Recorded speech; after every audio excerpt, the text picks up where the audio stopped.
Hang on to your seats, fellows. Get that popcorn ready. Get that drink in your glass because it's time for the PowerMist Power Hour. Once again, another week full of racing information from our host, Ray Rada. He'll be here shortly with a couple guests. We're going to go with a good one today, folks, so strap in. We're about ready to take off. Pull the cord because that engine's about ready to roar.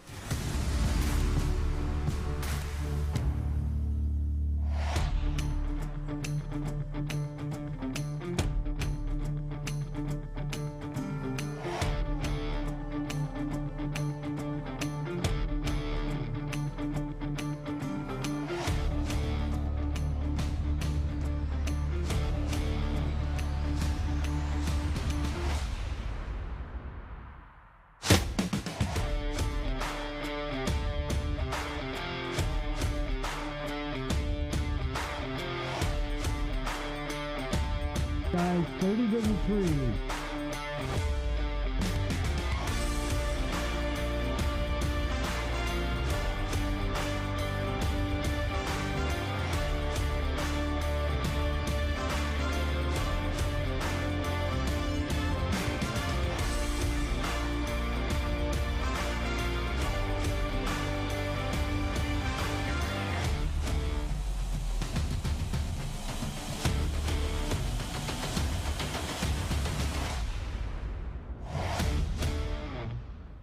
Yes, oh yes, folks, it's been a heck of a week out on the race courses. A lot going on, and I bet you Ray has been nothing but writing down on pen and paper as he's been out eating good, as I've been hearing, having a great time. So get ready, our show is about to begin.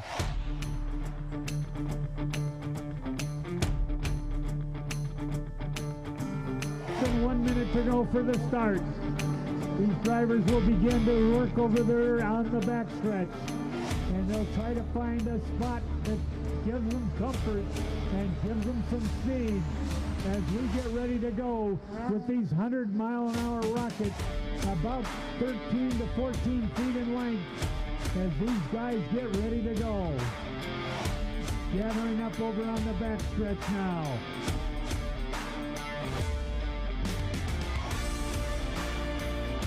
7 of them ready to do battle. They'll have to come around all 3 of the buoys. That last buoy, as they come up, is called the 500-foot buoy. They have to stay in a straight line. Once they reach that buoy, here they come. Sailor on the inside. Austin Vanover outside. Into that corner. Big wall of water as they go through the corner.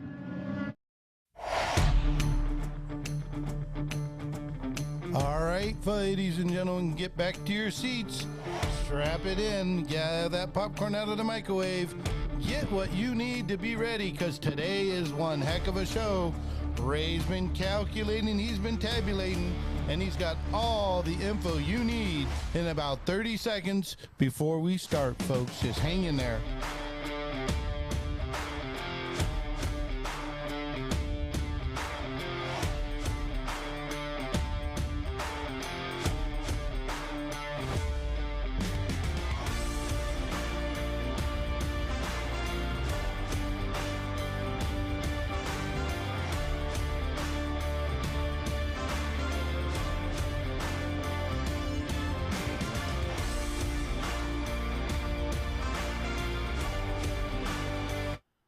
All right, Ray, take it away.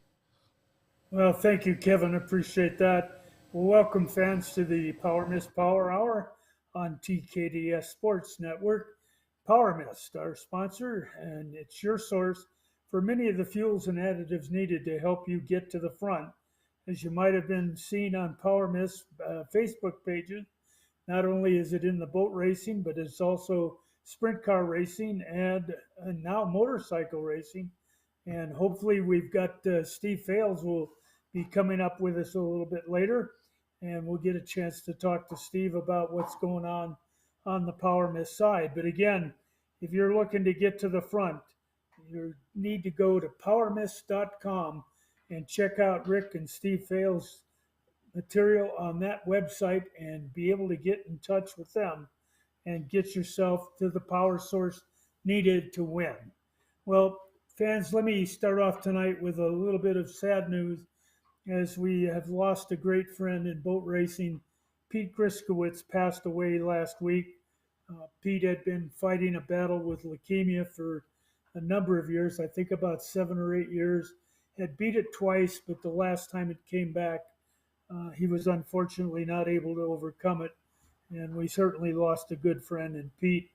Our condolences to his widow, Pat, and of course to Jared and Mark, who are members of the U.S. Title Series and have been racing with us, along with Braden and Hudson, their sons as well. And again, our condolences to the family, and we hope that they know that we're thinking about them. On motorsports this weekend was kind of crazy. Alex Palou won his third race of the year in Indy cars and the second race in a row for Chip Ganassi.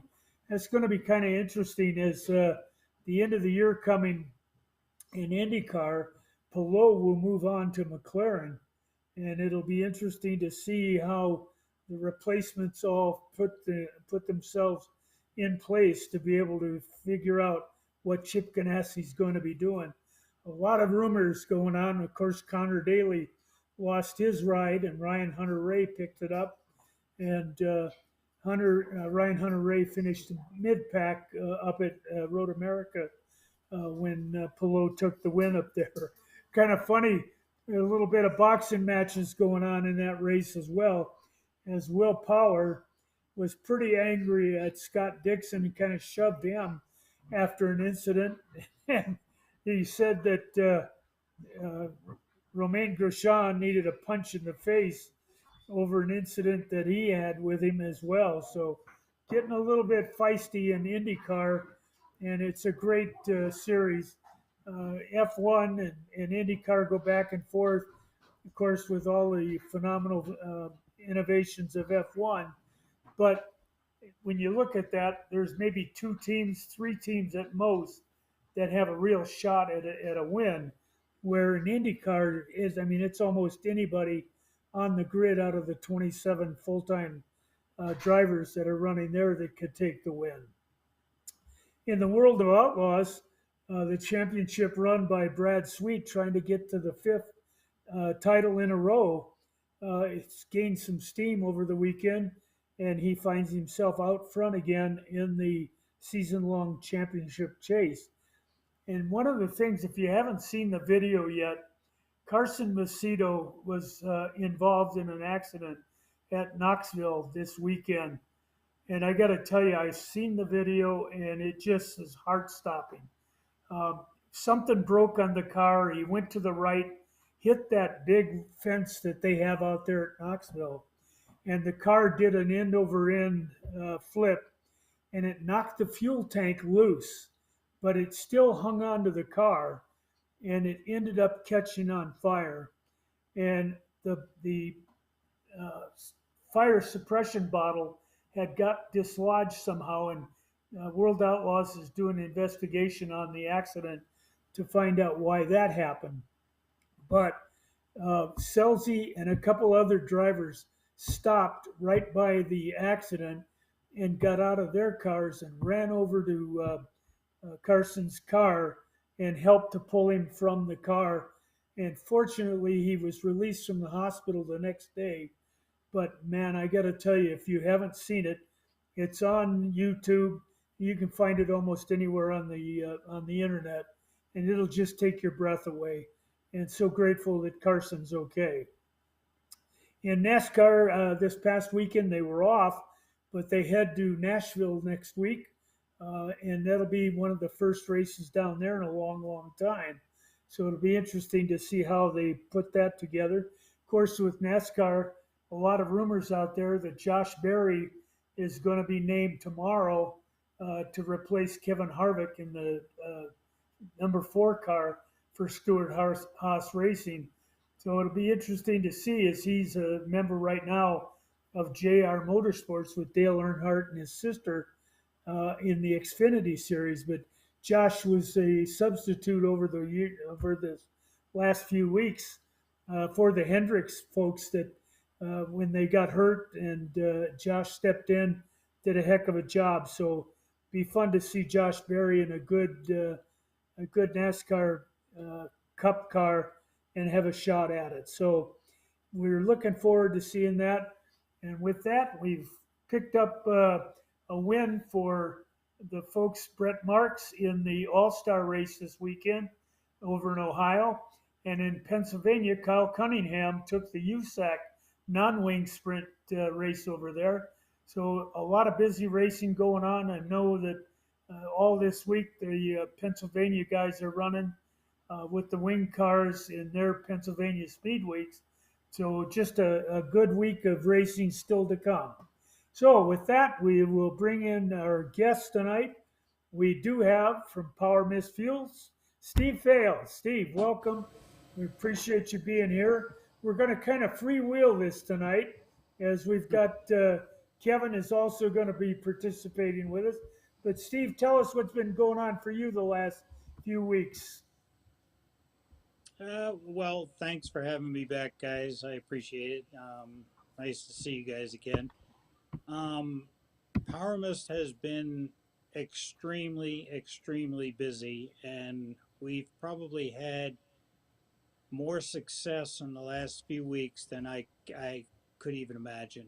Um, there isn't a weekend that goes by that we haven't won um, everything from little tiny go karts all the way on up to full fledged drags and everything in between. Um, it's kind of been really neat this year because of the fact that I usually don't say this, but I'm going to. I don't normally pat myself on the back, but for the first time in a long time, I'm going to because everything that I'm putting out in the back room, knowing all the hard work and the hours that I put in and the stress on my back and everything that I've been doing is I'm really seeing it pay off for the first time in a real long time.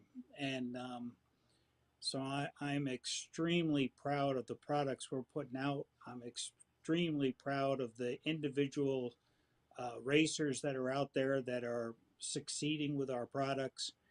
And it's been fun. It's not one of those things that people call and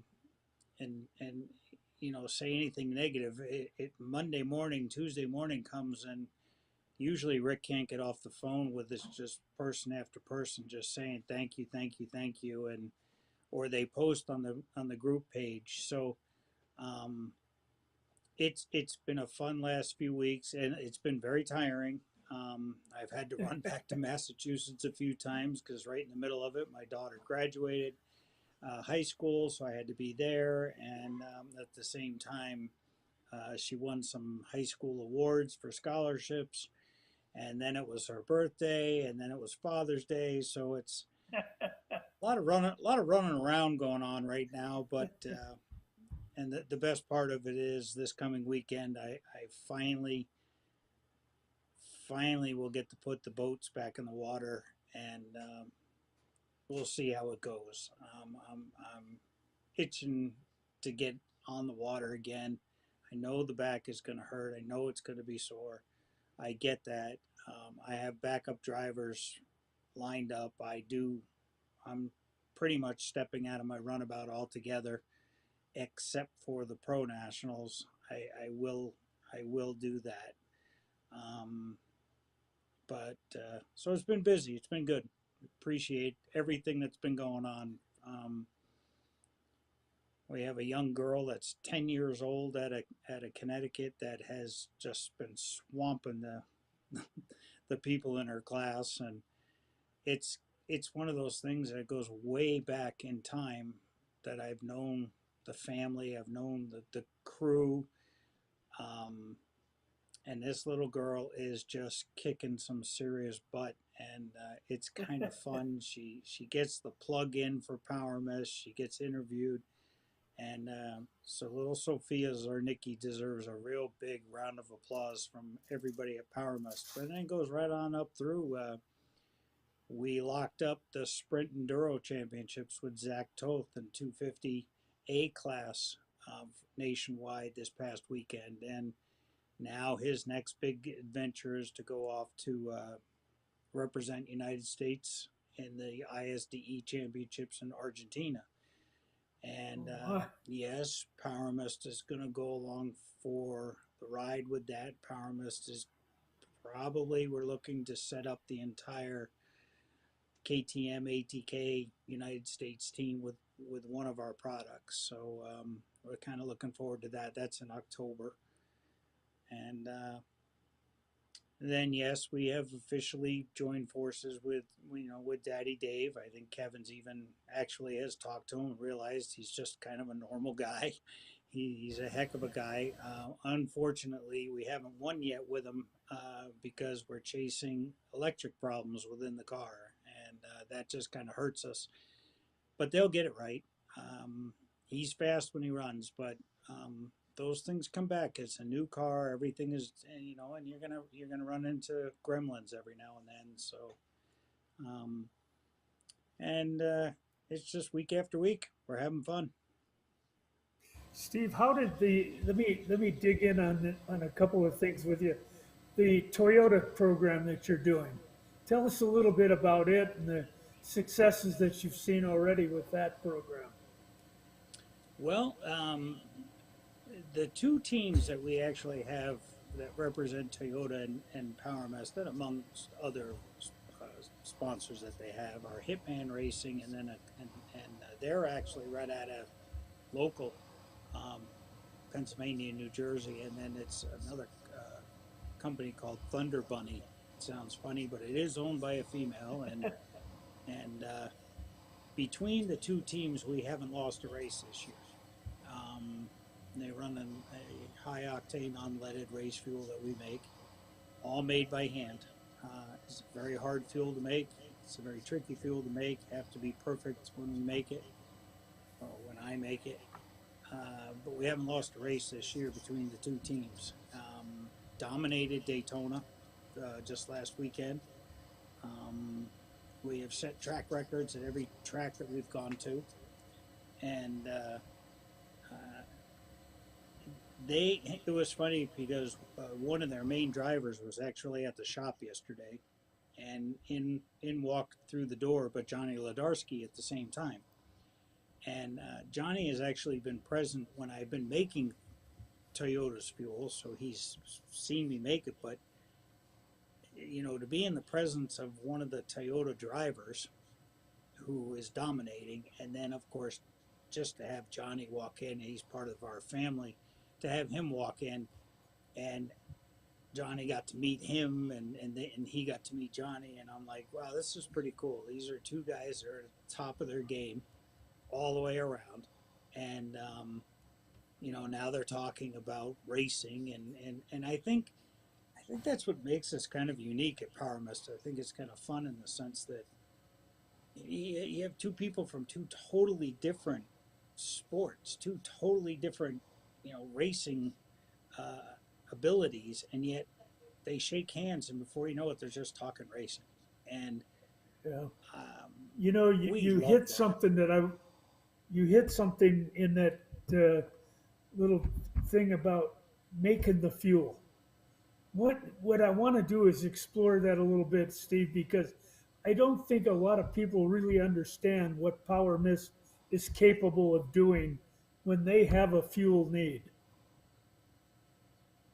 Well, let me I'll start by saying that PowerMist has a 12,000 gallon broken into a 9,000 and a 3,000 split tank in the back, and then that holds what we call our base one product and our base two product. Um, Base one is a totally 100% stripped unleaded, leaded race fuel.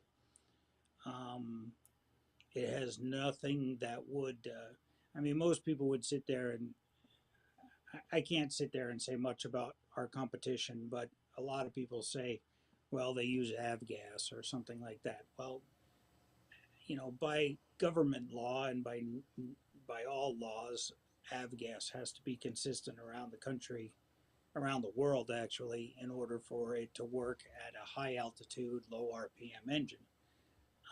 But if you get a stripped leaded fuel, it doesn't contain any of the de-icing agents. It doesn't contain any of the products that are within the a leaded avgas. So basically, we have um, a contracted company that does all of our base leaded products, which is actually goes into our 9,000 gallon storage tank. And then on the 3,000 gallon, we have a product. We have a product that contains 5 products within that product, and it's custom blended solely for us by a particular company that we have under contract as well. Um, and then next to that, we have another tank that contains all of our stripped unleaded products.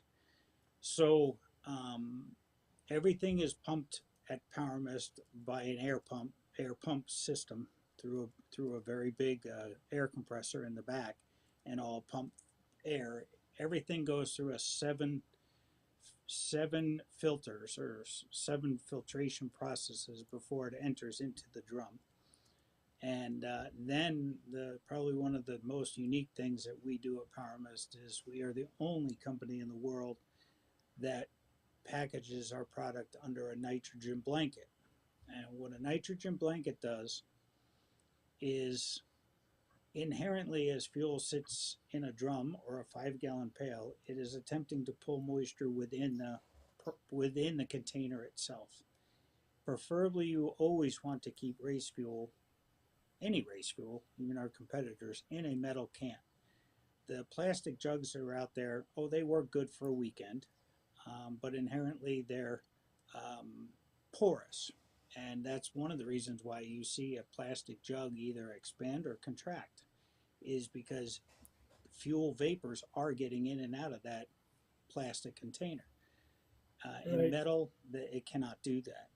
But at the same time, you want to store metal containers up on a pallet, up on 2x4s, up on something that will allow air to circulate around the drum with a consistent temperature. And that's what a lot of people miss. They put it right on concrete floor, and then they start to notice around the bottom edge of the drum, you'll start to see rust.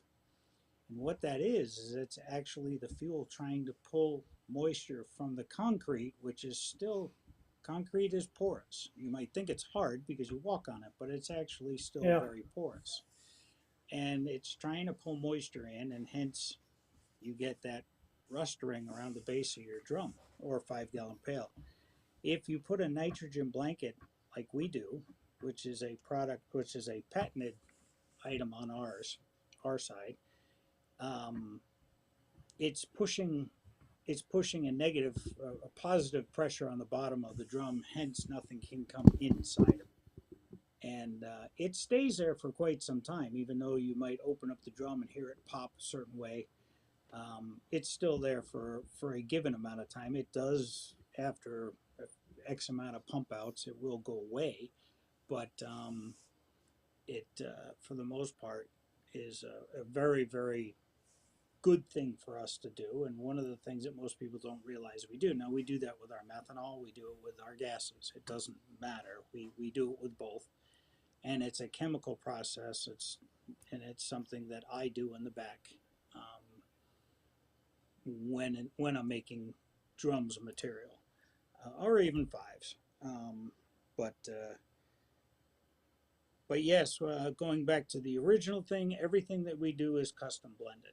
I mean, yes, we have our standard T105, T102, T111, and our standard products, but when you get into more of our oxygenated unleaded fuels or oxygenated leaded fuels, everything is done by hand.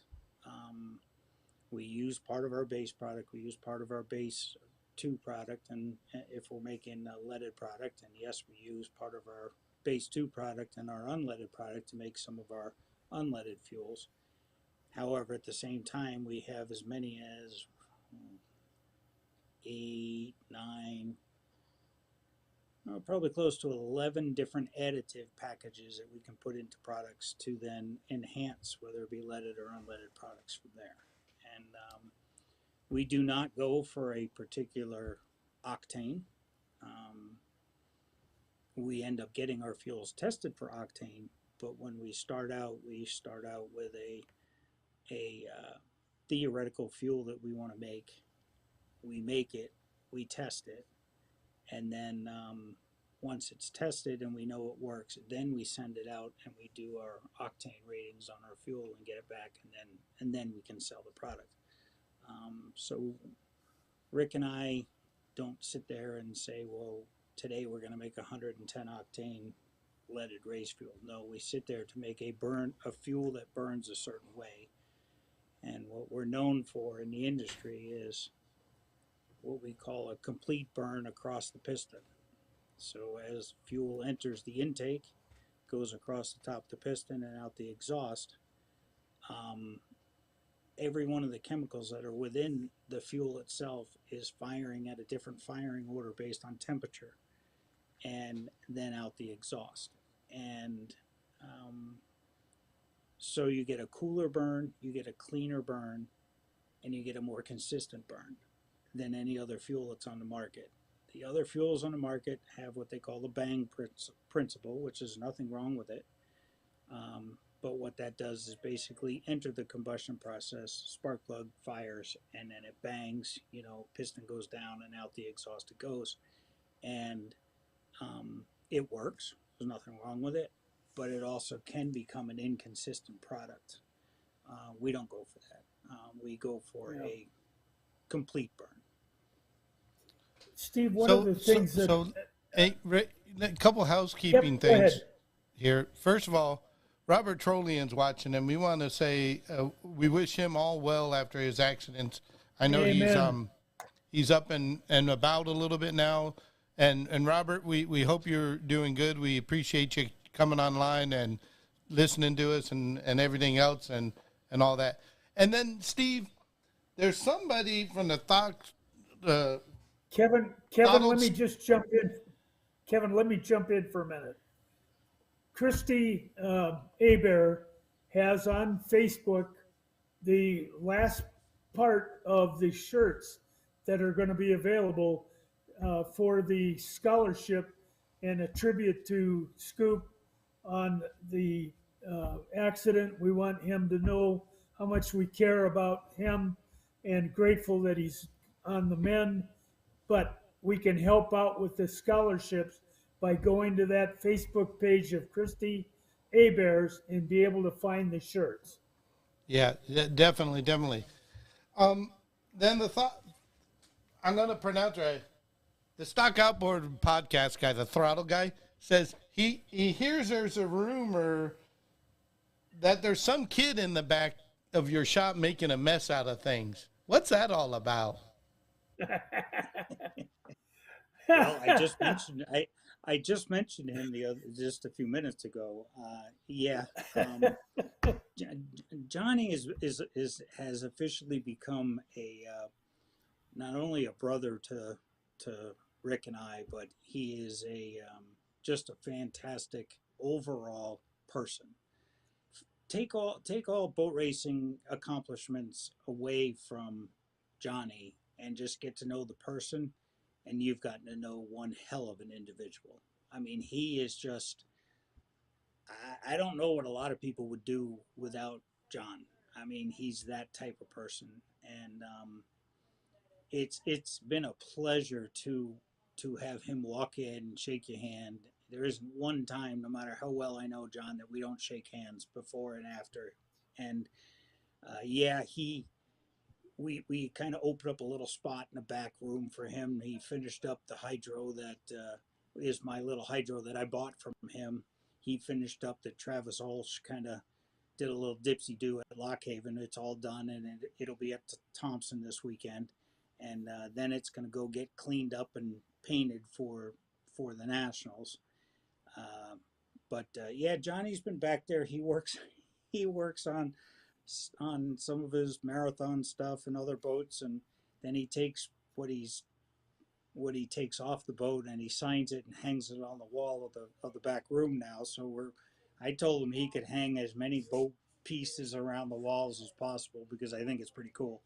But he was, yeah, I missed him today. We had to leave the factory. I worked a lot in the front making fuel this morning, actually, for Thompson. And then I started working in my trailer today, doing other stuff. And John was bringing my Yamato over for the weekend, and he just said he couldn't make it over, but he was going to drop it in the back room tonight, so I can put it in the trailer tomorrow. But um, Johnny is he's an incredible person, and I'm telling anybody who's out there, if you've never met this young man, you need to meet him. You need to get to know him.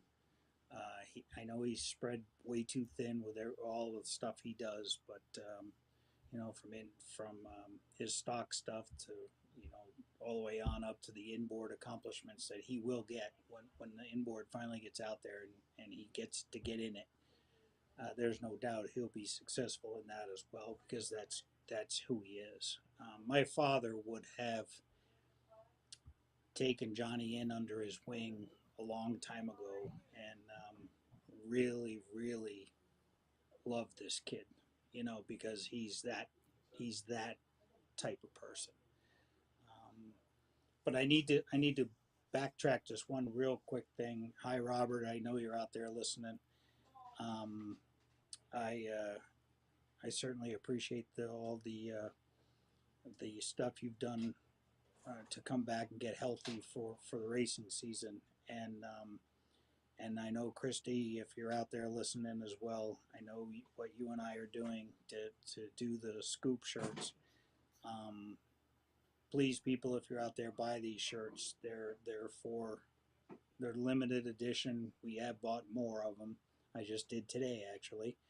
And Christy has taken sole control over getting the shirts out, doing everything. I have just been the one that's contacted the shirt people and had them sent down to Christie. So very important for anybody out there who wants one of these shirts.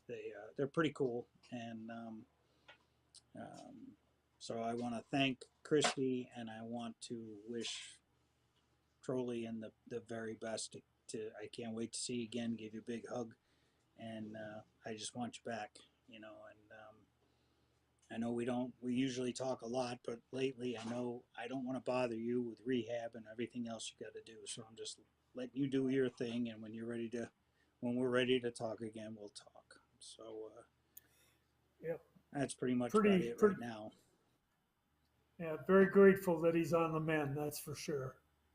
But Yep. Steve, one of the things I wanted to ask you about when we were talking about the fuel, and and you talked about leaded and unleaded, and I'll read different events that are being held on the stock side, and they talk about this particular station is going to be the station of record for fuel, and I guess for unleaded and that type of thing. What can we do to help them with PowerMist? You talked about having an ability to have that kind of fuel. I just want to make sure that the stock guys know that you might be able to help them in being able to get that kind of fuel and not have to worry about not passing the inspection. Well, many years ago, Rick wrote many of the fuel rules around the country. Everything from American Motocross Association to a lot of the APBA rules. Since then, since the change of base products and the change of going to ethanol and then non-oxygenated or non-ethanol gas, it's kind of thrown a monkey wrench into a lot of rules that were written. And I think at times inspectors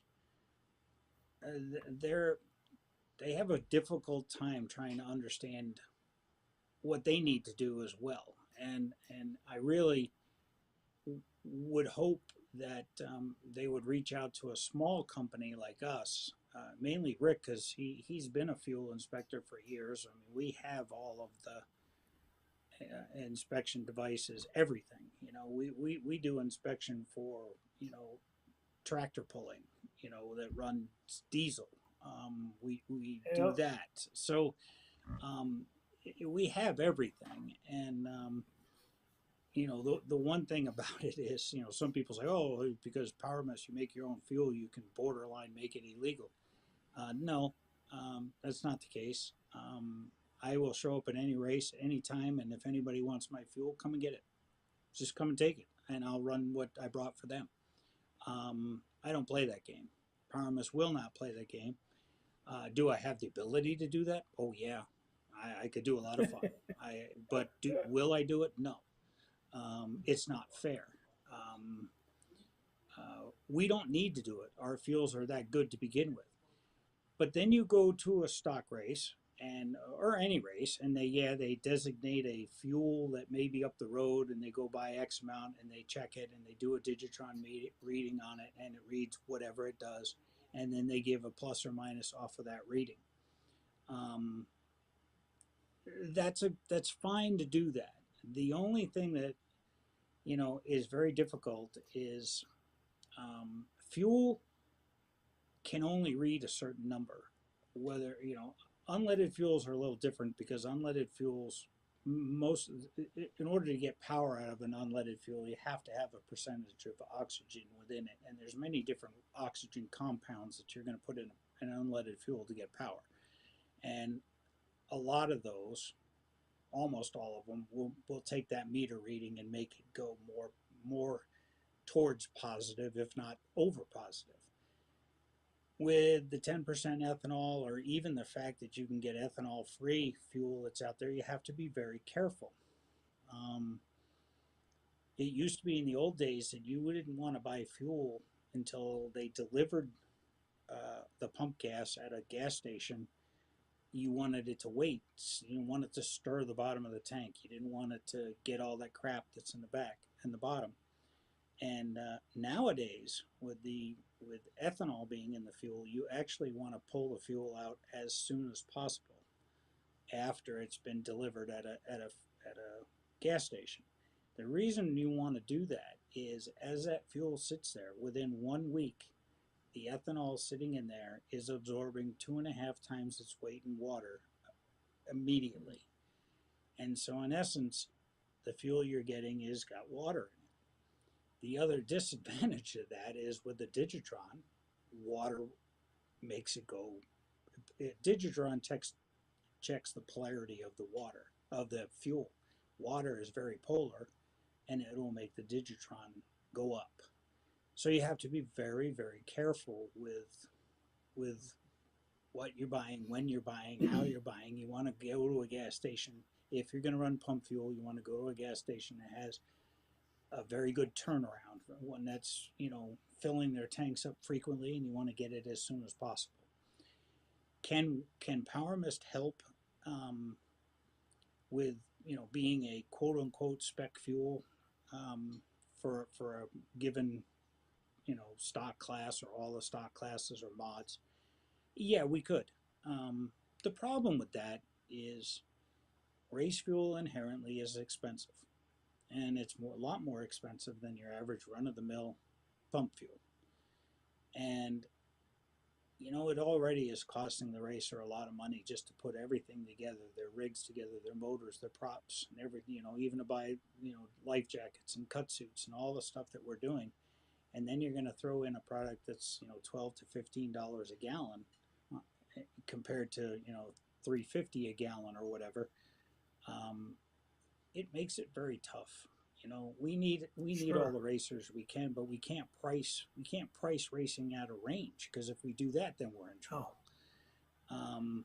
Do we have products that we can put in pump gas to help? Yes. The thing is, it's a lot of what we call education, in the sense that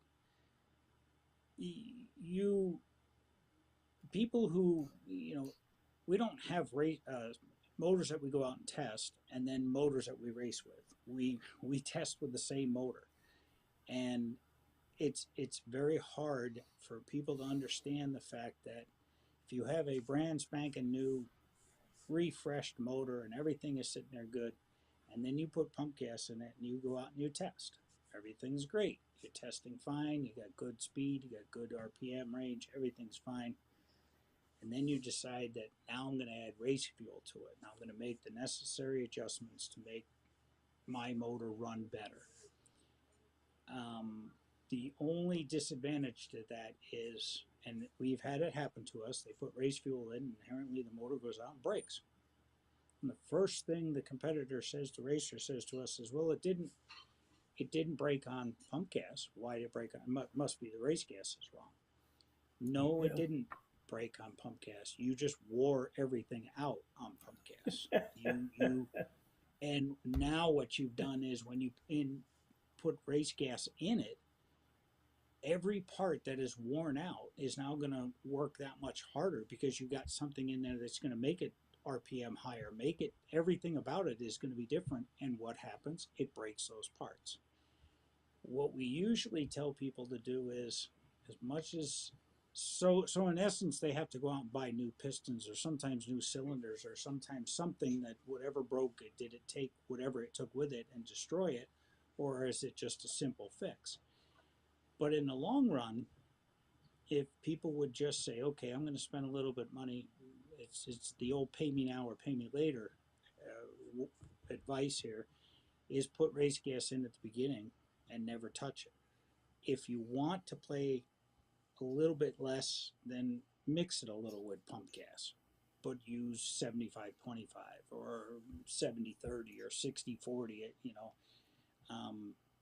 but get the performance that the race gas is doing, the cleanliness that the race gas is doing, and you end up way ahead of the game than you are behind it. And that's what people have to understand, that's what we try to tell people to do. And we're always doing that. People are amazed when we sit there and say, well, run 50-50. Why would we do that? Why are you telling us to go run 50-50?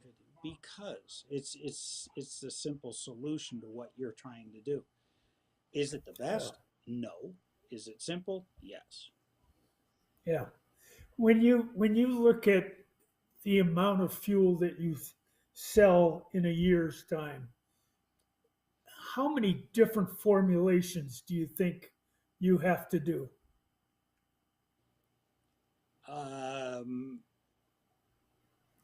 20 to 25. So you're constantly looking at different ways that you're putting the fuel together. Is there one fuel, Steve, that you'd say this is what the guys in drag racing are going to use? Here's one for boat racing, or here's one for tractor pull. Well, I'll use this weekend coming up. Simple boat race, Thompson, Connecticut. The fuel I use in my 44s, which is probably the most prevalent fuel used in 750, 850, 44s. My 650 is my T111 mixed with 8 ounces of oil per gallon. So I'm running basically 16 to 1. And I mix a premix for a lot of people. A lot of people get premix. And I run my castor oil, my super oil. At the same time, one of my members of the team, which is Aiden Sovey, who drives his C mod, who will drive my 750 runabout this weekend. But in his C mod, we run T102, 16 to 1 oil with my high rev oil, which is a castor synthetic petroleum blend. So, and it's all premixed for him. And so, Johnny Ledarski, nothing really special, T102. Most Sidewinders, most Yamatos will run T102. Some run Power 95. Slightly different formulation. One has a little bit more bottom end. One has a little bit different mid-range. Again, it's done on burn rate across the piston and what the person wants to do. I got in 4 brand new wheels from DeWalt this week, and each wheel is different. And I'm looking at it going, well, I might run different fuel. I might have in my trailer right now a slightly different version of the T111 to try these props. And, but it's not, it's not anything that I wouldn't sell to anybody else if they said, "Can I get your fuel?" Yeah, this is what I do. And there are certain people out there I've done that for. Um, and then you go into, tractor pull, or if you go into say a pro gas drag car, they're looking at a product like H117, which is a highly it's a little more lead per gallon in it for making sure that the valve guides and everything are lubricated, and a little bit higher octane and a very, very fast flame speed, so it ignites very fast and hits hard when they come off the line. um, you couldn't take an H117 and run it in my 44 and say, well, it's going to work. Could you work on the motor to get it to work? Yes, but that's not the objective. We don't want people to do what we want to do in our race fuel company is eliminate the thought process of race fuel. You buy it, you pour it in, and you go race with it. If you need to think about it, then we're not doing our job. We want to do their thinking. We just want you to show up at a race and not have to worry about what you're running.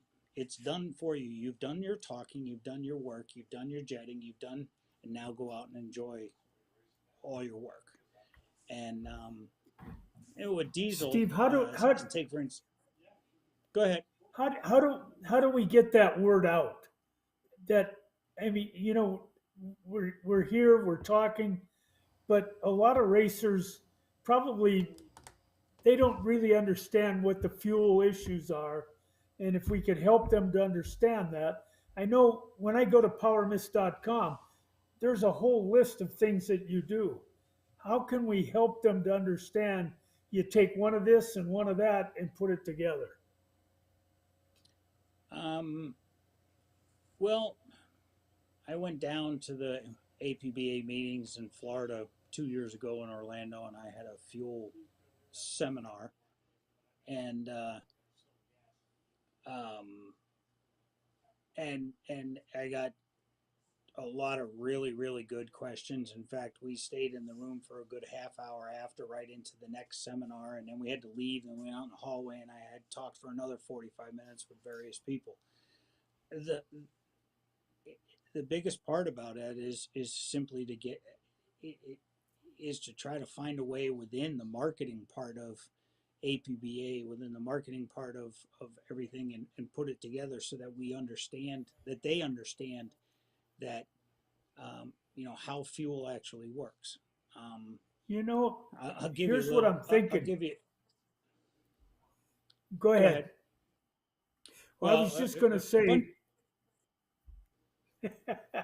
I'm sorry. I'm going to buy a set of flags for you guys. Green flag, red flag. Who goes first?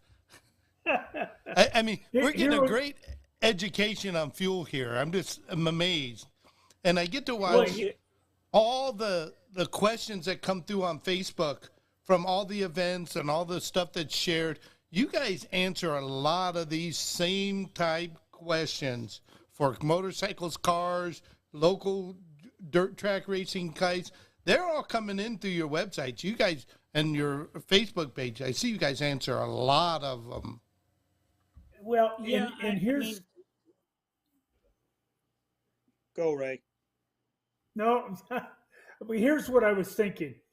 Derek Gessler put together, if you remember, a mechanic school back about 4 or 5 years ago, right before the pandemic. And it was well attended. We had 4 or 5, and I think more than that, maybe 7 or 8 different stations that the guys were working through. And I'm just wondering if maybe, Kevin, we could help to put a seminar together on TKDS and be able to look at it and have you say, okay, on this particular date, we're going to run a program and put you on and being able to talk about fuel. Oh, we could do that easy. But you got to get Steve. available though, and not able to give out trade secrets. Right. Well, Exactly. the interesting thing is I went to, I was very, very good friends with Art Brown, who was the master blender for Sunoco race fuels back in the late 80s, 90s, and beginning part of 2000.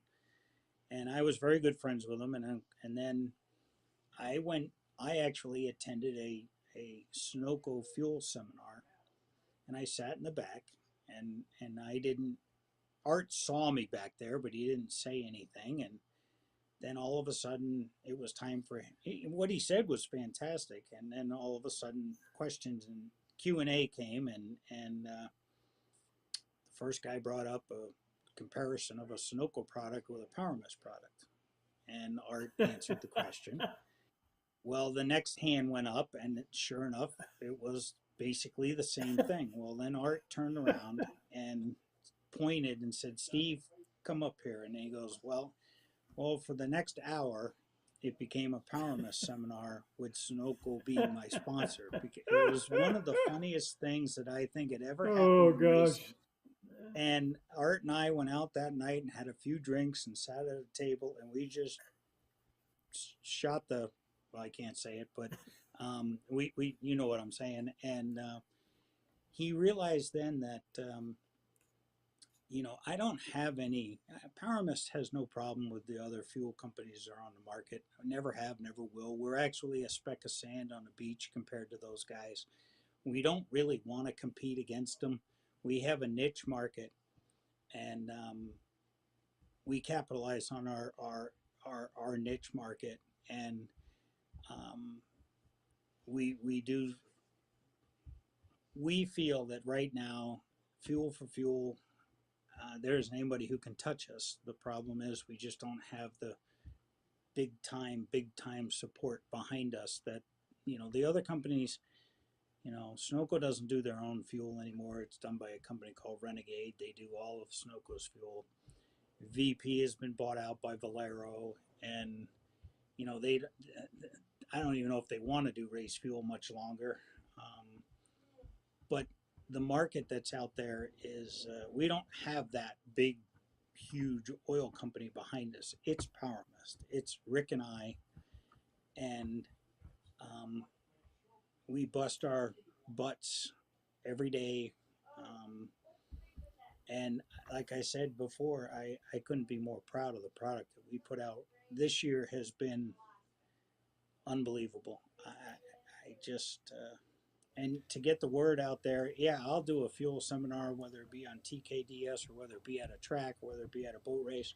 I will talk to anybody, even our methanol. I mean, people come here, well, what's different about your methanol? Where our methanol is the only methanol in the world that comes from Saudi Arabia. Now, most people, well, you get your methanol from Saudi Arabia? Yes. We have a company that's under contract that supplies just us. They cannot supply anybody else, will not supply anybody else. It's just us. Our methanol is as pure can get. And there are so many companies out there that are doing, excuse my language, but ass backwards way of producing methanol.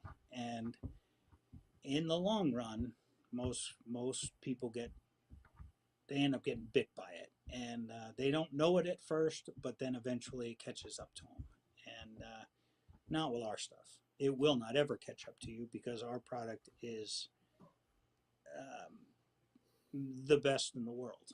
We basically say when you're pulling off the last 5 gallons of one of our drums, it's equivalent to the first 5 gallons you're pulling off of our competitors. That's how much, that's how different our fuel is from theirs. And, but that's what we do. That's, my father had that contract done in 1973, and it's been with us ever since. And Hey, that's what we do. Steve, can you Mm-hmm. touch a little bit about what you guys have for a distribution model? Besides the stuff you make for some people, do you have places, a distribution that they can get it? Like if I'm in the motorcycle race in the enduro, who would I contact? Or if I'm out west and I wanted something, where would I go? Or do they all just come straight to you guys? No, we have. we have some distribution places all around the world. Um, right now, we'll work with a company from the Netherlands that gets in quite a bit of our additive product out there, mainly for go karts. Um, and we help with like the Pro Dutch Pro Mod team out there, and they get extra methanol and sell it to the Pro Mod guys in over in England and over there. But here in the States, the funny thing is, I know this may sound stupid, but I am so busy in the back room that half the time I don't even know where our distributors are anymore because I leave that up to Rick, and I just make the fuel. We have a huge distributor in Puerto Rico. They buy every 2 or 3 months, and I then when they buy, they're buying a mixture of probably 7 or 8 different products and between 10 and 15 pallets of fuel every couple of Wow. months. Um, then uh, and then we have people in New England, Wisconsin, California, Florida. But yes, we try to get we try to get all our distributors set up the best way we can. And in motorcycles, we use Braptastic, and he takes it to the enduro races. We have another guy in Connecticut who's going to start taking it to all of the supercross, motocross, now motocross races. Um, our tractor pull guys in Illinois, which is always like the hotbed of it's all around Illinois, Ohio, Indiana, all that area. And um, he even makes his own diesel race fuel, but he uses one of our products as one of the base products within his diesel race fuel, and we helped him produce that, and now we let him sell it. So we even do that. We don't just sit there and say, well, it's got to be PowerMist or nothing. Our product is in it, and we're selling it. Then we're that much further ahead of the game. And but we try to work deals out with the trucking companies. We had actually 3 trucking companies into the factory today, and they all bid on whether or not they can give us a special pallet rate and everything, and they usually work something out. Again, that ball is in Rick's court. Seriously, I know you might not believe this, but Rick and I drive in together. Um, I live upstairs from the house I'm in right now. He lives downstairs. This is my mom's house. We drive over to work together. I walk in the door. I put the keys on the desk, and I sometimes don't see Rick till 6 or 7 o'clock at night. I know what I need to produce. I know what I need to do, and I hear the phone ring. I don't answer it. Very, very rarely do I get to talk. Trade shows, yes. Usually at trade shows, I'm extremely busy. But at the plant, my job is I'm production. I am the shipper. I do all of that. Rick does all the other setups and anything dealing with government, anything dealing with right to know and all that kind of stuff. I let Rick handles all of that. And Steve, when so you're as far as shipping, when you're shipping, you have 55-gallon drums. What do you go down to be able to order? What's the least amount that a guy could order from you? 5 gallon pail. This Five year we gallon pail. changed our whole. Yeah, this year, well, that's not true. In race fuel, it's a 5 gallon, or methanol, it's a 5 gallon pail, and then it's a 55 gallon drum. We changed that this year. We used to do 50 gallon drums. We did that for years, and we used to have 30 gallon drums. However, the cost of the drum itself is so expensive. A 30 gallon drum, they only come from Canada right now, is more money than a 55 gallon drum. And it's so Wow. cost effective wise, we don't want to put that on to the racer. If some do we have 30 sitting at the plant? Yes. Can I make them? Yes, but you're going to pay out the kazoo to get it. So Yeah. we went to 55 gallons this year, and then normally, depending on the product, five additives are done in gallon cans or 5 gallon cans. We do very special people will order 55-gallon drums of additives. And then, of course, we have a whole nother sideline business to this. Under our old company, WH Fels Company, we also produce a product called Tool Fuel, which is a very, very popular product that goes into a lot of anything that's operated with an engine, from fire companies to landscapers to they buy it. We only sell that in 5-gallon pails. You might go to Home Depot and see True Fuel and all these other ones on the shelves. That's just a joke. We were the actual pioneers of a tool fuel product. We started that whole revolution of doing it, and we've done it for years.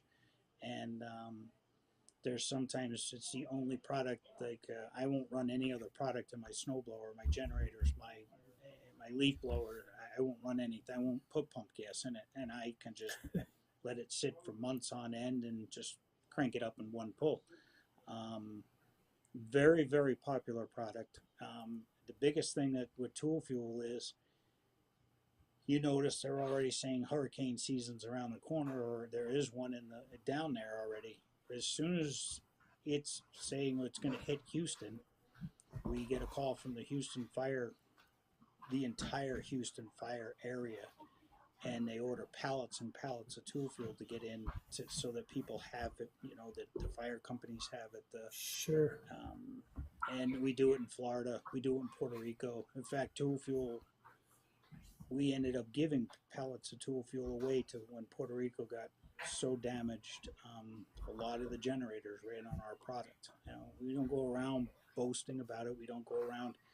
We're proud to know that we put out a product that is that good. And all the local fire departments use it. All Connecticut, we have a huge one in Connecticut, huge one in Long Island, New York City. It's all over. And so that's another product that I have to produce on a regular basis. A few weeks ago, I spent 3 days in a row, and I put out 200 and something pails of tool fuel. Didn't even touch race fuel for a couple of days. And of course, we do all our own labeling. Everything's labeled by hand. We have no label machine, so you have to do all your own labeling. We do a lot of work. I mean, it's I think probably people are sitting back there right now for the first time and hearing me. And I talk about racing, but what we do at PowerMist is an incredible thing every day.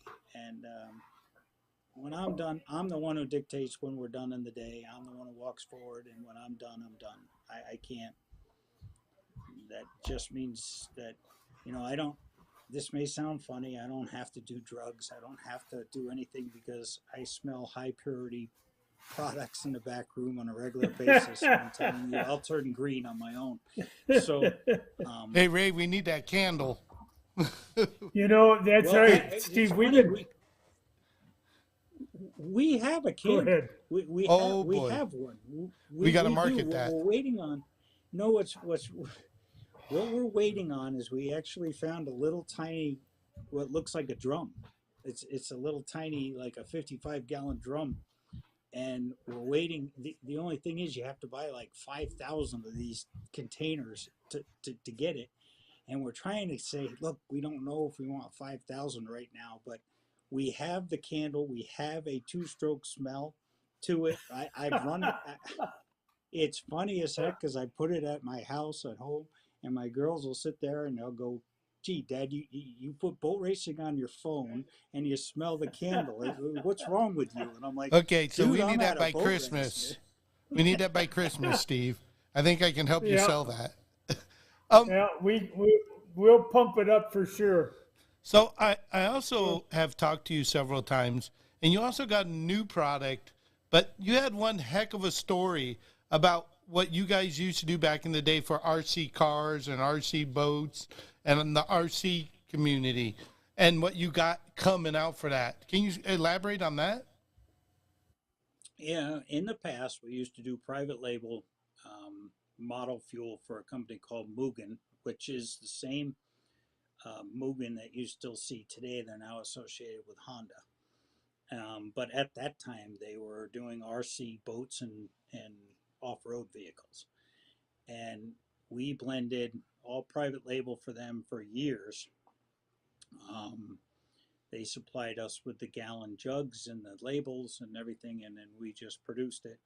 And we did a 15%, a 30%, and a 45% nitromethane based product with, um, I think we were running 12. We had a lot of oil in it. I can't remember exactly how much, but it was all ready to go. Just pour it in and go. And but eventually Mugen drifted away from making their own, doing that, and went into, actually they went into Formula One, and which is another story. I can tell you guys something about Schumacher and stuff, but I don't think we have enough time tonight for all of that. Because when I was with Shell, because I worked for Shell for 3 years, so I did a lot of stuff with Michael Schumacher and Well, company at the time. But that's a whole we're going to nother have you back. story.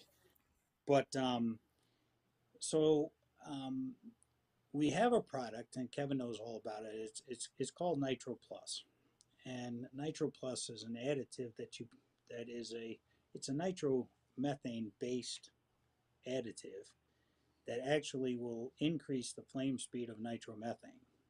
Inherently, everybody thinks nitromethane is fast burning. No, nitromethane is extremely slow. And we were actually able to increase the burn rate of nitromethane, making it have a more spontaneous burn. The problem that happened was there used to be a company down in Louisiana that would supply our nitromethane, and that actually blew up. And now there's no nitromethane that's made in the United States. Everything comes from one source, and it all comes from China. Everything. And you'd be surprised how they make it, but I don't need to get into that. But it's very different if people understood how nitromethane is made in China. We decided that with the product, with the inability to get nitro on a regular basis because of all the problems we have with China, we started working on a product that contained 3 different nitros, which means we'd have nitromethane, but we also have nitroethane and nitropropane, all in amongst a base product that will probably have more oxygen present. There's 33% oxygen within nitromethane itself. We're putting out over 40% oxygen. And this is, we've tested it. It's worked extremely well. It's out there in the field now. In fact, there's some more going out tomorrow. Unfortunately, Kevin, I'm still waiting. Rick and I are still waiting. We just spoke to one of our suppliers, and we're still waiting on drums of the product of one of the additives that I need to make it. But boy, when it gets out there, it's going to be, I think it's going to take the world by storm. I really do. I think it's going to be extremely popular. It's just, when you can increase the flame speed of nitromethane by itself, you got to understand that even the drag guys that are running used to run 93.7, which means they had 93% nitromethane, 7% methanol. They're not running that right now. They're running a lot less because of the inability to get a good real supply of nitromethane. So it's been very, very hard for everybody to do it. They're all finding ways around it. They get through it, and they're okay. But we're trying to change that. And I think when it finally gets out there that we're really pushing this, I do think we're gonna take the world by storm. I think that it's an incredible product. And a quick story is, John Force had his show on TV a while back, many years ago, and he had just won a race and I've met John Force many times, but he had just won a race somewhere, and it was also his birthday, and the girls his girls were surprising with a birthday thing, but at the same time, they came out and they said that his fuel was ruled illegal for the race.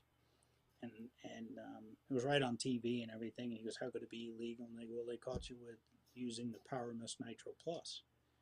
And I almost sunk when I heard it on TV. I was like, "You got to be kidding me!" I said, "This is the end of us." And I called down to Rick and I said, "You'll never believe what did you see?" And he goes, "No." And I said, "I don't know how we're going to recover from this." Well, we went into work on Monday morning, and I couldn't make enough Nitro Plus. It became one of the hottest products we ever sold. The best thing that ever happened to us was that it got mentioned, because now all of a sudden it got out there. And the funniest thing is, that year at the PRI trade show, John Force was in the booth right next to us signing autographs. I leaned over to him and I said, "You never realized how much you helped us." And he goes, "Glad I could do it." And I said, "Did you realize you were going to do it?" And he goes, "No." And I said, "Well, I can't appreciate it enough." So it's funny how, you're like, "Oh, that's the end of us." And no, it didn't. It was actually the start of um, Whoop. Oh, no. Do not answer the call during the show. We'll see when he gets back on in a minute. Ray, All right. it's one thing about talking with Steve. You'll definitely have a lot of stories. Yep. Absolutely. They have the ability to bring in everything you can imagine. There he is. He's back. I'll get him back in a minute. All right. There he is. I was just talking about how you have so many stories and so many people you know over the life you've led, with what your father and your business have done and you and your brother are doing, and the people you got to meet is always so exciting and thrilling, and just amazes me at times what stories you got, Steve, to tell. It's awestruck at times. It was just great. And oh, by the way, before you answer that, let me tell you, Joe Sovey is listening. He's watching online right now from your Northeast sales team, he says. Oh yeah. I can't wait for Joe to come over. He's coming over to Thompson this week, and I can't wait to race. Aiden's going to drive the 750 in the North American Championships and runabout, first time in the big boat. I can't wait. We're bringing, the only boat we're not putting on the water is the Sea Stock runabout. We just are running out of time to put everything out together. And it's okay with me, but we'll have the Sea Stock Hydro, and we're going to run that. Aiden's running that. We're running 20 SSH. Aiden's running that. And then we're going to put the Sea Stock Hydro in the Sea Mod Hydro, and I'm letting Jay Gignac drive that. So that hydro will be busy. The runabout's only going to run in the North American Championships. We'll see how the schedule goes to see if I can flip motors. I have one motor from Derek right now. I don't think I'm getting a second one right now, but most of them will be at the Nationals. But yeah, I can't wait to see Joe and family and everything. It's always they are my family too. I've never thought, like I said, I raced against Bob way back in Zanesville, and it's a pleasure having. Now, Joe said he just sold more inboard fuel today. Now, are those inboards coming to Detroit, or are they doing the Canadian run? That's probably the Canadian run. That's, I think, is the HRL. Yeah. Do you have any boats on the PowerMist team going to be in Detroit that you know of? In Belleville?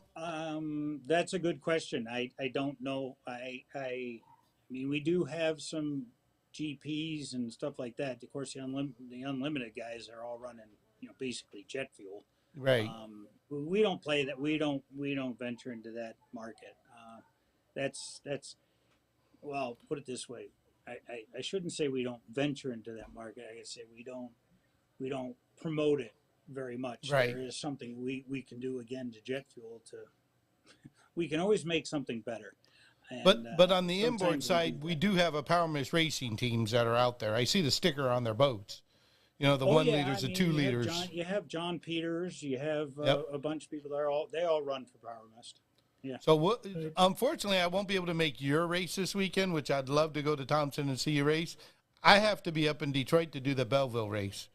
Oh, do poor it. you. So I'll be looking for that PowerMist stickers on them boats for sure. Poor you. Yeah, poor me. Hey, somebody's got that. That race has been a long time coming back, and with San Diego going away this year, we might see some interesting things pop up at these East Coast races this year. Well, the interesting thing is when we of course we caught wind from San Diego right away because we're going to put that outboard race on at Lake Epecon next year. That's a given. We're going to have it. Isn't it happening this year too? No, we're going back to the inboard race. It's the same in weekend September. though. Yeah, it's the same weekend as Crystal Lake. Right. Okay. So Gotcha. my brother will be selling race fuel at Lake Epecon. Right. I'll be there. I'm driving the rig up to Crystal Lake, and okay, we're gonna go play around again at Crystal Lake. Okay. Gotcha. And we'll be in New Jersey at Lake Epecon. That was a good deal last year. We'll be there again with them. So that'll be nice. Yeah, what we're actually hoping to do is when we have our race, we want to put it on in May. We just have to pick the right day. And we want to set it up as the record course, the 1 mile record course. And we want to go for world records because there's nothing other than going out to Yelm and out to there. You can't do anything on the East Coast anymore. Yeah, Dayton's gone. You can't do it in Dayton anymore. Yeah, so we're like, let's replace Dayton, and we're going to have selective classes, which is kind of cool. We're going to have stock, mod, and pro. I had talked to Mike Thurlby about possibly, it just didn't fall in line. I mean, I know our attempt was to run with the title series or APBA points at Constantine, and then at the Depew, and then at Lockhaven, where we're running the 700 and 1100. Well, we could have put 700 and 1100 on at the inboard race at Lake Epecon. But the problem is it would have put right in the middle of there, you have the U.S. title series in Centralia. It would have made 3 weeks in a row, and it would have been East Coast, Midwest, back to the East Coast. And Mike and I just said it would be too much. It's a lot of going back and forth. Yeah, it's too much. Yeah. And these, the pro motors are so finicky, and you're going to beat the snot out of them trying to do 3 weeks in a row. You're going to get 1-2 races if you're lucky a month at the height of the season, but one race a month, and they got to work on them motors right after. Yeah. Right, and so between Mike and I talked a few times, and we just said, you know what, we'll attempt to move this to the next year because everybody wants to go for records. I mean, there's no ands and buts about it. I mean, the idea. I mean, Mike Schmidt is there's a good possibility he's heading west to go for records this year, and PowerMist. You're either going for a record or the number one. You got a choice. The number one or the record. That's what you keep race for. Yeah, I think you're going to see everything from Schmidt this year and those guys. I mean, they want the 250 and 350 records, and they certainly have the boat and motor and their driver to do that. I mean, no ands and buts about it. They are. And look what Joe Sylvie sent to me. I don't know if you can see it. We got a good picture now. There you go. I think they're ready.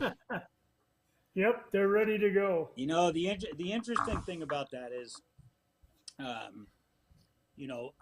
love the fact when they told me that they were getting the boat, and of course, eventually, I want Aiden to drive my laydown stuff.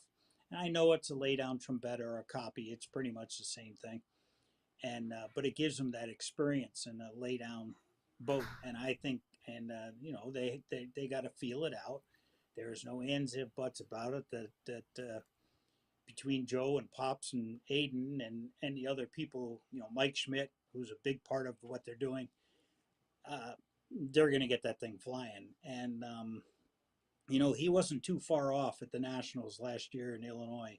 Yeah, old that's boat, right. A heavy boat. Yep. And he can compete. He was close. I think that I think when he shows up at Wakefield, and I'd be a little nervous if I was running C-Mod right now. I mean, I know there's a lot of good C-Mods. I know you got Austin out there, and I know you got these. They're great, and I'm not knocking any one of them. But I'll tell you right now, if I was running C-Mod Hydro and knew what was coming, I'd be a little nervous. Just like I want to scare them all. My number one class that I'm shooting for this whole year is 750 Mod Hydro. Whatever falls out of that with any one of my other stuff, that's great. I'm happy to do whatever I can in any race. But and when it comes to mods, it's 750 mod hydro. When it comes to pro, it's 500 runabout. Because I am running Depew. Jimmy and I have confirmed it. We are going to be there, and no matter how my back feels, I'm going to run it. Can't do that to Jimmy, and Depew's got a special place with my family, and any chance I get to get a boat on that water, I'm going to get a boat on the water. And Amen. Steve, when we've talked about the pro nationals, they're the end of July, so we're maybe 6 weeks away. How soon does the drivers need to order methanol from you to be able to have it at Depew?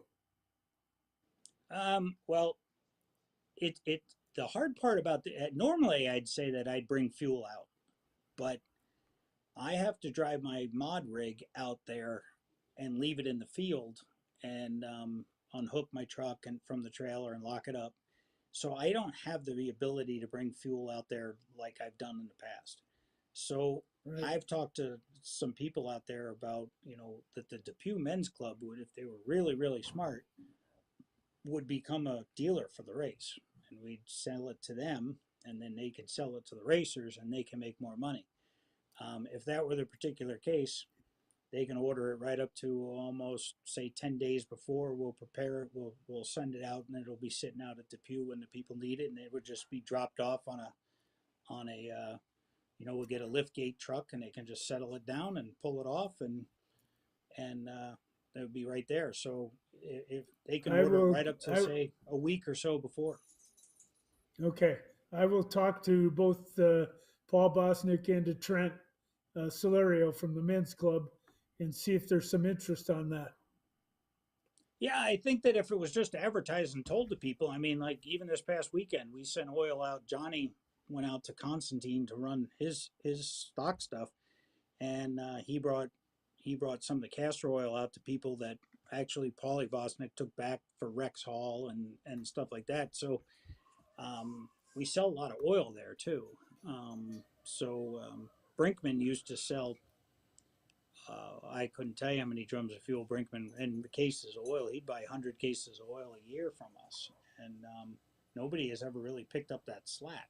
That when he left to go go-kart route, there wasn't anybody really filling the route of the boat race. Right. Yeah. And, his grandson if we Cam could do was that, running. I certainly would push it the best way I can. That's something we should talk about. I was laughing with what's up, Doc, Rick, and I said he gave me a boat. I told you about the boat, and we brought it back on one of his trailers, and the trailer was empty. And I said, well, I got to bring that trailer back to you before Stigler, so I got to go back out there for Oklahoma. I said, now don't get nothing crazy in your idea that I'm going to fill that with PowerMist fuel picked up somewhere halfway along the way and drag it back to Oklahoma with you, because I got an empty trailer sitting over here at Bobby Law's house that might get a call up saying, hey, drop this fuel off here. Kevin's driving it back. But there's enough of us going around that we could probably put something together, Steve. We should talk about that, because every race I'm at, I mean, if I don't have the ability to help out the family, that would be great. Oh, I mean, I certainly would appreciate that. And the biggest thing is the word of mouth. As people know that it's coming, they'll order. They always do. And, we just got to get the word out. Yeah, you got to get the word out. Last year with the mod and the pro nationals being there at Depew like that, I did bring out fuel and I did come home empty, but I couldn't bring out any more than I did. I mean, I have a big enclosed trailer, but when you're going out to run different events like that, you run out of room real fast. And, my truck can only hold so much and trailer can only hold so much. And I can do what I can. But when I go out to Wakefield this year, or Depew and then up to Wakefield. And I have another guy driving my rig from Depew up to Wakefield on Sunday, because I got to run 1100 on Sunday, but I need my rig up there on Sunday. And Joe and company will arrive on Sunday. So, hoping to, get some boats maybe through inspection or something Sunday when I'm not there, so that we can test on Monday, because it's going to be that hard. But the problem is I'm bringing the fuel for, Derek and Marty Thayer and certain people that, that's a given because they're part of the team of the mod side.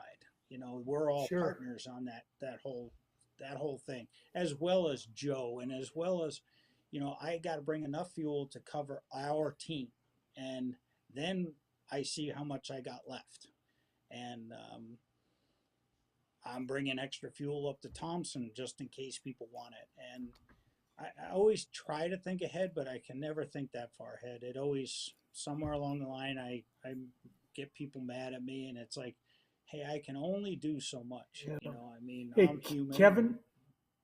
Yep. Yeah, go Kevin, ahead. What's up? is Donnie Joe Hofford online with us tonight? Do you know? I don't see him. I haven't seen Okay. him chime in at all yet. He's in the men's club, and Right. if he was on, I'm sure he'd talk to Well, Trent about what we're. Here's but a we good will. thing with talking to Trent, and I got to talk to him, as you know, anyways. It's all about Right. that marketing, sponsorship, and telling people ahead of time, because that's a perfect Yeah, thing to help promote the sponsorship, promote what we're doing, sell fuel, and wrap the whole ecosystem together. Amen. Because there's a bunch of Exactly. products we could do there and that. But Yep. I'm going to talk to you, Steve, about a couple thoughts and ideas, because I'm going to racing all over the place. And if I put together a distribution, that's the big thing that confuses me. How do we get it from your spot to the midway point and then distro? Hey, I'm going to be at 3 races in 1 month, and then in 1 weekend, I'll be at 3 locations where that something could be done. Whether Yeah. it's, Well, one of the we just one got to of the figure things out what that is. Well, one of the things, if you want to do a quick thing, is look around to see if there's like a yellow freight line distribution point near you, or Estes or Old Dominion.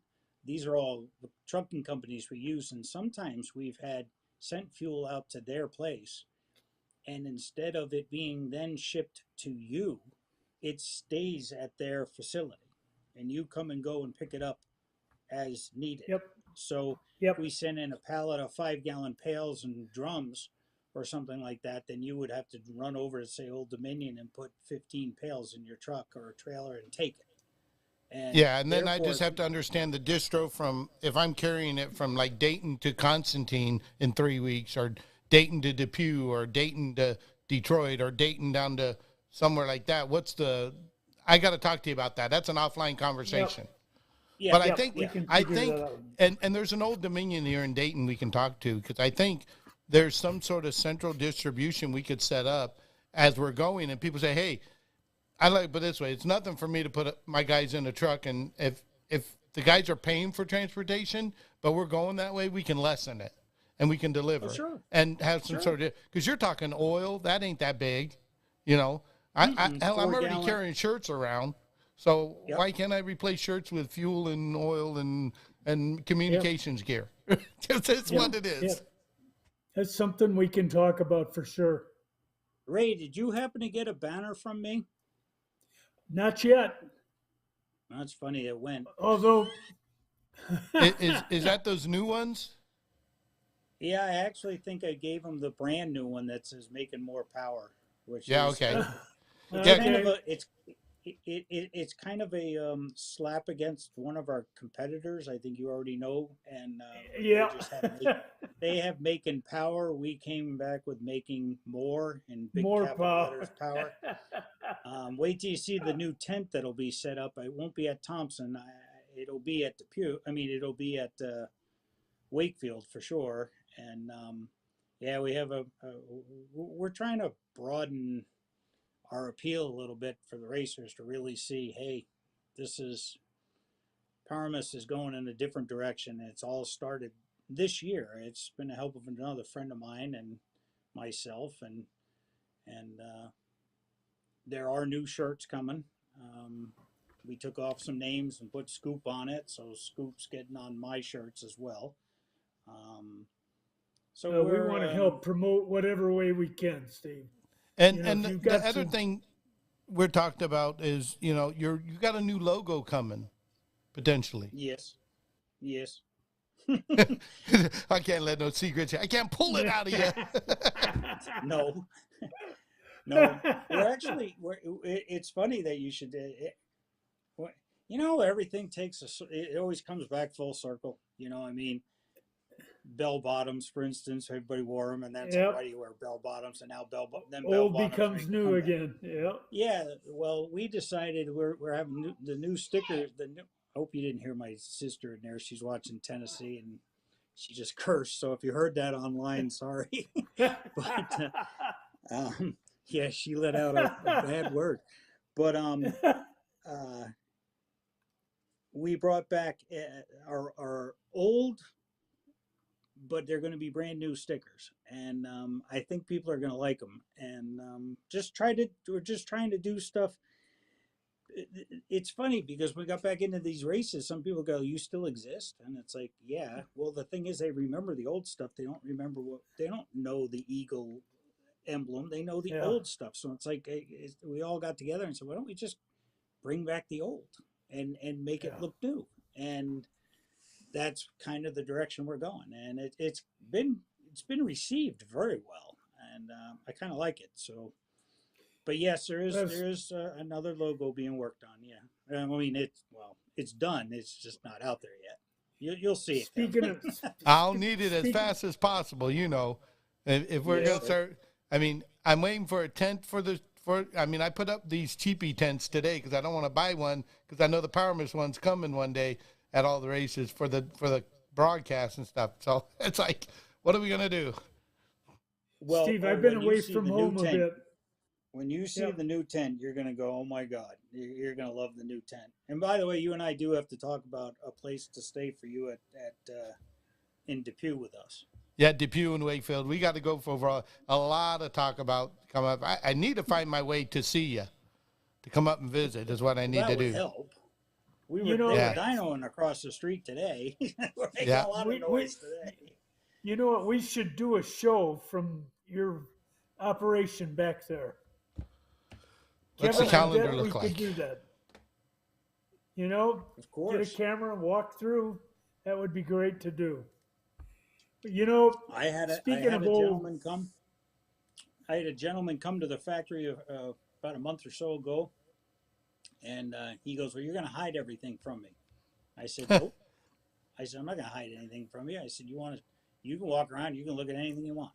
And he goes, "Really?" And I said, It looking at products doesn't tell you anything about what our fuel is. It just says that no, we have these products in the factory." And like I said, there's some products I don't touch for weeks on end because I'm not into that product. But then all of a sudden, we'll get a call, and 1 week all I do is use makeup product, and it's very yeah, strange, and it is really weird to me that, for instance, T112, I didn't sell a drop of T112 for like 3 weeks, and then in 1 week alone, I sold over 1,000 gallons. It just kind of mm, disappeared, and I was like, wow, I yeah. can't believe I'm making all this T112, and it went to like 4 different distributors, so it's a rhyme to reason of what we make when we make it, but as far as taking a camera around and showing drums and the process of something being made. I have people that have come back and watched me make product, and they look at me and they ask me questions, and I'll say, "Well, look, this contains this contains that. This is what we do," and it they're just We fascinated call more them, or less by. yeah, we call them the mad scientists. That's all we need. But that's Well, a, like I said, there's a guy lives. He's about 4.5 miles from the factory, and they made the original 5 hour energy drink and all that. And Oh, okay. now they do all the private label, everything that all the different energy drinks come from this company, Right.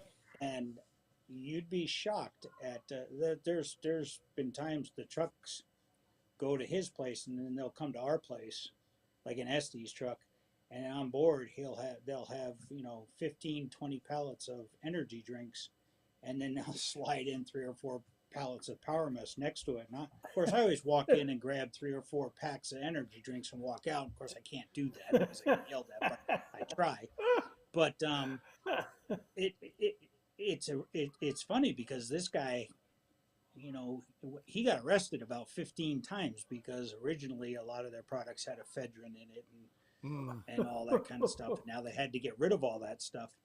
But the stuff that goes on at his factory compared to what goes on at our factory is totally different. And you want to talk stories? Well, we don't have. I got a day to tell you about those guys. Well, let's put it this way. Hey, you put me up, I'll come. You got a place to stay right here. So there you go. So me and my son will probably be on the road next week because it's got to be done before. It's got to be done before July hits because we get way busy. July and then August is just another story. So just call and we'll get it set up. I might have to find a Tuesday, Wednesday, Thursday to get there next week. All depends on what our schedule looks like. Just I mean, I'm coming back. I usually go up to my house after Thompson. I stay up there overnight, but then on Sunday we usually drive the rig back up and park it in the driveway and leave Monday morning. But I already have drums set up to do Toyota's next order. So it'd be like a Wednesday. If we came in, it'd be Tuesday night, Wednesday, Thursday leave, because I'll have to get ready for Constantine. And God forbid, if anybody knows I'm going your way and then going to Constantine, I'm sure they'll want orders, oil or something. Well, God knows what. I'll have to empty. I'd have to bring a trailer. Who the heck knows? But, yeah, I got to come up and see you before the July, because after the 5th, I'm swamped. It just goes gangbusters. It is busy schedule. Rick and I are scheduling out well in advance because of the 10 days, 12 days we're leaving for the Pro Nationals, Mod Nationals. We have to let everybody know that if you need it, you need to pick it up before because we're not going to be there after. Oh yeah, they're in that whole week time frame where there's Depew, Wakefield, all within that week. But then there's also an inboard race here in Ohio at that's going on too at Rocky Fork. So. All in that same time period. I don't know how I'm going to do it yet. I've actually added, I wasn't going to go, but now I'm going to go to the Fulton race, which is the weekend before Lock Haven. I will be, we're running something at Fulton. I can't tell you what because I don't know what I'm going to have in front of me. But there will be PowerMist boats at the Fulton race. I can tell you that. Fantastic. Nice. Well, because I had a long talk. We've covered a lot of ground. And we could go for another 6 hours. It's just the way it is with Steve. It's the easiest to talk to, the best stories, and unbelievable. Yep. Well, amen. When I fell off the air there for a second, what I started to say is my girls and a couple of friends of mine have said for years that I need to write a book. Oh, and, because of the people that I've met in my life and the things I've done, not just racers. I mean, when I played golf, I played golf with Tom Watson. I carried. I tell you, Ray, the story. I hear now he's talking golf. There's nothing he can't touch. We can go on for days. Golfer. That's crazy. I've always loved listening to you talking on the phone because it's just crazy. I always talk about drive time with Kevin when I'm on the road, but it's time for Steve to get on the phone. Yep. I'm sorry. No. It's awesome. We love the stories. Hey, if we didn't have the stories, we wouldn't know what to do. And by the way, your daughter Haley, I think, is who's your daughter, right? Yes. She's online right now watching you too. So hi, Haley. I didn't realize that was your daughter at one point, and we were talking. I forget, maybe on TikTok or somewhere, because we've been testing on TikTok and showing some. And she came and says, "Yeah, that's my dad." I'm like, "Oh my God, here we go." She just graduated. High school. She just turned 18. So nice. She has the world in front of her now. So I know. Is she going to be a chemist? You know what I'm talking about. Is she going to be a chemist? I call you guys a chemist. She's going into the veterinarian field. Oh, just like my daughter. Oh man. Yep. Well, then those two meet. Yep, and I have two nieces that are in the field as well, but she'll ride with me this year in 1100 at Depew and at the two person mod nationals in the 850 two person class. She's my deck rider. Oh, fantastic! And So she was at Depew last year because she was passing out Yes. shirts, and that's where I Got first a met her. chance to meet Didn't her. realize that Yep. was her at the time. Yes, and she's gone out a couple of times, but we've just had bad luck in the boat. We haven't gotten. Right. I keep saying when I throw that 700 into the corner for the first time, she better be hanging on because I'm gonna push her Hang out on. real fast. Hang on to Dad like you've never hung on to him before, right? Yeah, she's gonna have to hug me. Well, college tuition means a lot at that point. Hell yeah! Well, it's funny to watch a rider when the driver hits the throttle that goes way back, and then when they let off of it, they smash their nose into the back of the jacket of the driver, and just I'll tell you, they get bounced around really, really hard. So where is she looking to go to school for this vet stuff? Because I know a lot about that. My daughter's been all into it. She's gonna stay local up in New Hampshire right Okay. now, and then get her feet wet locally, get all of her basic requirements out of the way, Nice. Okay. and Yep, then smart. And then because that way you get to see what Right. college is really like. Yep. And Plus, then you don't from spend there- the big right. bucks. Yeah, and then from there she'll decide from there. Nice. Well, my daughter's been knocking out the first 2 years while she's in high school. In fact, she's in summer school right now at a college, finishing her senior year next year. She's working at a vet clinic now already as a vet tech, but her whole job is to be a vet, and she plans to go to Ohio State University just to be a vet. Darn good school right there. Yep. It's one of Yep, the best sure vet. is. I didn't know it was one of the best vets. She listed off 5 schools, D1 top tier schools, and she's gunning for all of it. But that's her number one. But you got to remember, Kevin, I went to Penn State. And Oh, Ohio I State know. was We number know. one, and Here we go. I never tried to get people tied into these competitive sports because it's sports on general, what we do. Every sport, every school matters. We got to root for everybody. I got to be neutral on the mic, but yeah, I get it. Penn State. One day I'm going to put a little Penn State logo next to your name there where you're with us, and Ray will get his logo, probably UCLA, and gosh knows what I'll put. I'll put the NCAA there. There you go. Do it. There you go. Do what you want. But you put that Nittany Lion right there, and that's where my oldest goes to grad school. Gotcha. So you got to get the Lion crushing that Ohio State. Dude. Oh, and John Matthews all like, no, LSU, LSU. Well, that's Christy, they're all super. after the LSU people. And LSU's a nice school, but Yeah. It is. It's a very Yep. nice school, and and then my sisters all went to Tennessee. Yeah, they're yelling about it. Oh boy. They're not happy yelling with 'cause they're Tennessee playing now. in the World Series, the college Yep. World Series thing. Yeah, the baseball they're playing. Yep. I was watching golf, not All right. baseball. So, like I said, Ray, we can go on forever. Yeah, I think let's save some for next time. Steve, thank you. Good Lord, you're a fountain of information, and we want to make sure that the folks know the name PowerMist, and we want to get that out and make sure that we're happening with it.